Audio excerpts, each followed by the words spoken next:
Morning everyone, this is GIAS Academy. I am Dr. Kumari Berkmans, dealing Cambridge Education Biological Science. This session is about plant nutrition.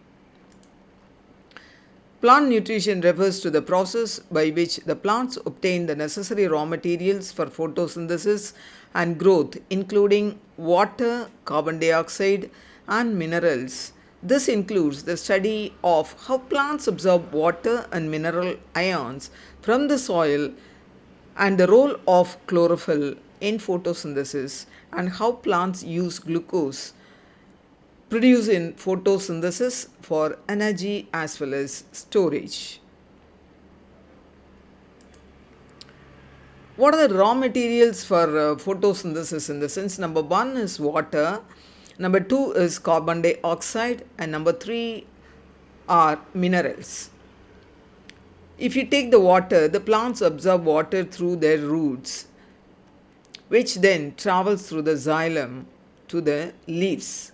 And carbon dioxide is the plants take the carbon dioxide from the atmosphere and utilize it for photosynthesis through the hole which is present on the leaf surface. It is called as stomata.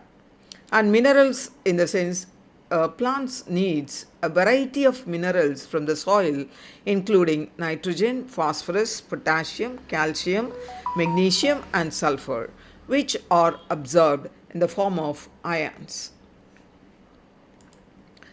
And this is what you are seeing here is the chemical formula of photosynthesis, that is the plants which takes the carbon dioxide from the air and water from the soil.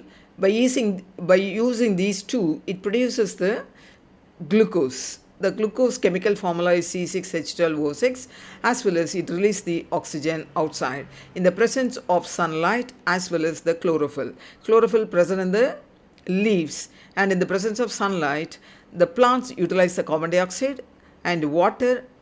With that, it produces the glucose. The chemical formula of glucose is C6H12O6, and it releases the oxygen. And the producers are the plants. They produce glucose. So these glucose are using for photosynthesis as well as it stores in various areas. And the energy which needs for the plants are produced by the mitochondria, and the excess glucose are stored in the form of the seeds, and remaining glucose which is used by the plants to make the lipids, proteins, as well as carbohydrates, and it also used for the plant growth. Not only for that, for the production of nucleic acid, DNA, RNA, for that also this glucose is very, very important. If you are seeing the leaf is a large surface area. It has large surface area to receive maximum sunlight. Okay, as well as if you are taking the leaves are very, very thin to allow the gaseous exchange. What you are seeing here are the stomata. These stomata is nothing but a hole, and it is guarded by the two cells, kidney shaped cells. Can you see here? These are the guard cells. Okay. And if you are seeing this one, this is the chloroplast. These cells possess chlorophyll. These chlorophyll are very, very important for the production of glucose. And what you are seeing here are the veins. The veins are nothing but the xylem as well as phloem, which is very, very important for the transportation of water as well as the food material the plants prepared, and it's sent to different parts of the plant. And what are the mineral ions which are very, very important for the plant growth in the sense? Nitrate ion. This is required for protein synthesis. And if you are seeing the magnesium, this is a component of chlorophyll. So this is also very, very important. And phosphorus, if you are taking, this phosphorus is very, very important for the energy transfer as well as the DNA, RNA structure. This phosphorus is very, very important. If you are seeing the potassium is also one of the main important mineral. This is for osmosis as well as enzyme activity of the plants. And why this plant nutrition is important for the plant in the sense plant should grow in a proper way. If the materials if the minerals are not present in the soil in a proper way, in the sense there will be a shunt growth in the plants. So for survival, these minerals are very very important. The macro mineral as well as micro minerals are very very important. Otherwise the plants will experience shunted growth and yellowing of the leaves, and ultimately the plant die. There are so many experiments to prove whether the light is necessary for photosynthesis, or carbon dioxide is necessary for photosynthesis, or chlorophyll is necessary for photosynthesis, and the oxygen is evolved during photosynthesis or not. We are going to see one by one through various experiments. The first experiment which shows whether the light is necessary or not. For that, what we need is one potted plant and one aluminium foil. That foil should cover the leaf both the side, front side as well as back side. Okay, you can see very clearly here this aluminium foil is covering a part of the leaf, leaving at the center, okay, a part of the leaf. So we are keeping this on the sunlight. After keeping 1 hour, after 1 hour, what we are doing, we are detaching this leaf and we are doing the sodium iodine test. We are doing iodine test for that, whether the starch is prepared or not by this leaf. Okay, so what is the result? If you see, in the sense this part as well as this triangle part is turned into blue, and this part, the rest of the part is white in color. So this shows that light is very very important for photosynthesis. Next experiment. This experiment shows whether carbon dioxide is necessary for photosynthesis or not. For this experiment, we need 2 potted plants, and these 2 potted plants are covered with a polythene bag, and inside one plant what we are keeping in a dish, in the sense it is saturated sodium hydrogen carbonate, which releases the carbon dioxide. Okay, and in another polythene covered plant, what we are keeping inside, in the sense soda lime. So what this soda lime does, in the sense, here this is filled with air, right? In the air carbon dioxide will be present.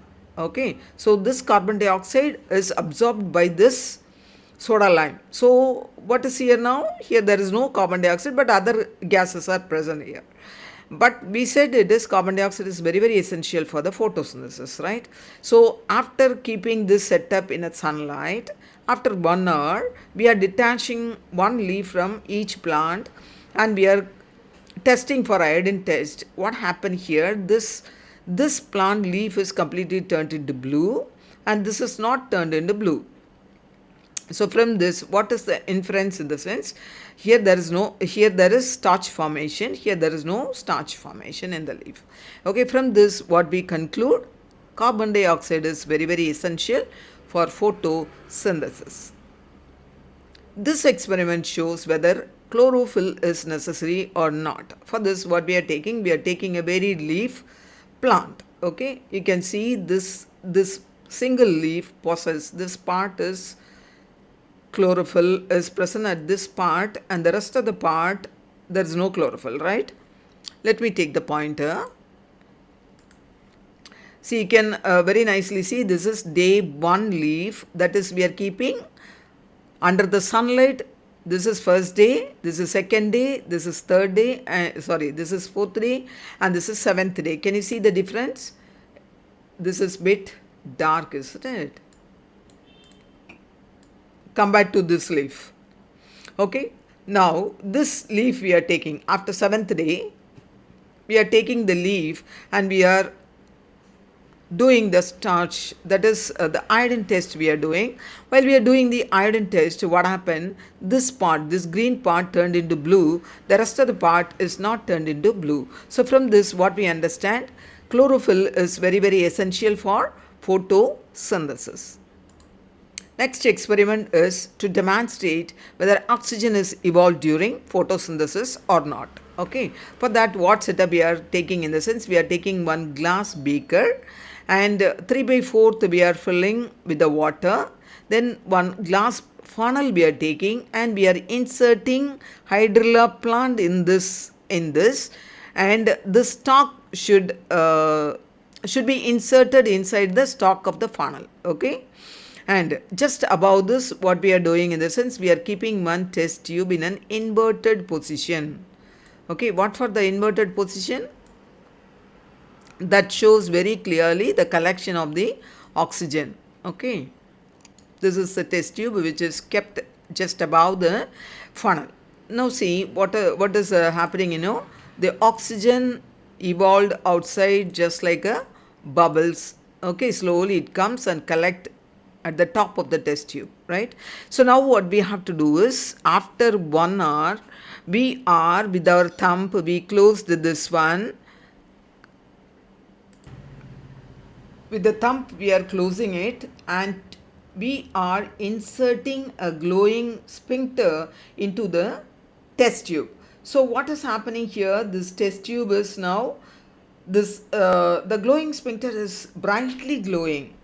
So from this, what we understand in the sense, oxygen is evolved during photosynthesis.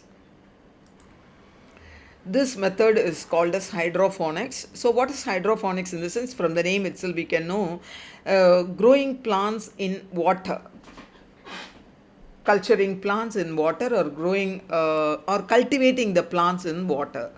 So what is happening here in the sense, why we are using this method? Where we are using this method in the sense, it is very useful in the areas with poor soil, as well as we can control the growth of these plants very easily. We can organize in a proper way. We can organize everything in a nice way, and the production is also more when compared to the plants which are planted in the soil, or cultured in the soil, or cultivated in the soil. Okay. And next one is, what are the minerals which are very important for the plants, as well as if the minerals are absent or less in the sense, what will happen to the plant, we are going to see. First one is nitrate. Nitrate makes the amino acids as well as protein, and if it is deficient, poor growth as well as yellow leaves in the plants. Next important mineral is magnesium, and this magnesium is very important for making chlorophyll, and if it is deficient, the leaves are yellow in color. And phosphate, if you see, phosphate is also very important for the production of DNA as well as roots, growth of the root. And if it is not, the roots will be very poor, the growth of the roots are very poor. Potassium, if you are taking enzyme activity, it is very important for the enzyme activity, flower as well as the fruit growth. If it is less, then poor flower as well as poor fruit growth. Some factors which are limiting the photosynthesis, what are they? We are going to see one by one. First one is light intensity. If the light is more, faster the photosynthesis. Carbon dioxide, if you are taking, if the carbon dioxide is more, then faster the photosynthesis. So these two are very important. And third one is temperature. If the temperature is too low, then the enzymes activities are very inactive. If it is too high, the enzymes are denatured. So which is very important, the temperature, moderate temperature is very important for the plant growth. St. Paul's Montessori Teacher Training Center in Sholinganallur empower children and inspire the future, and enrolling the teachers now. So those who want to take training can join in this Montessori Teacher Training Center. So apply immediately and get benefited. Eligibility for this is 10th, 12th pass, or any degree candidate can join in this training center and you become a teacher. The contact number is given here. You can contact and get the details. Thank you so much. Share this session to your friends, those who are preparing for IGCSE, CBSE and State Board. This class is very useful for those people, and you can share to your friends, those who are preparing for the various examination. Thank you so much.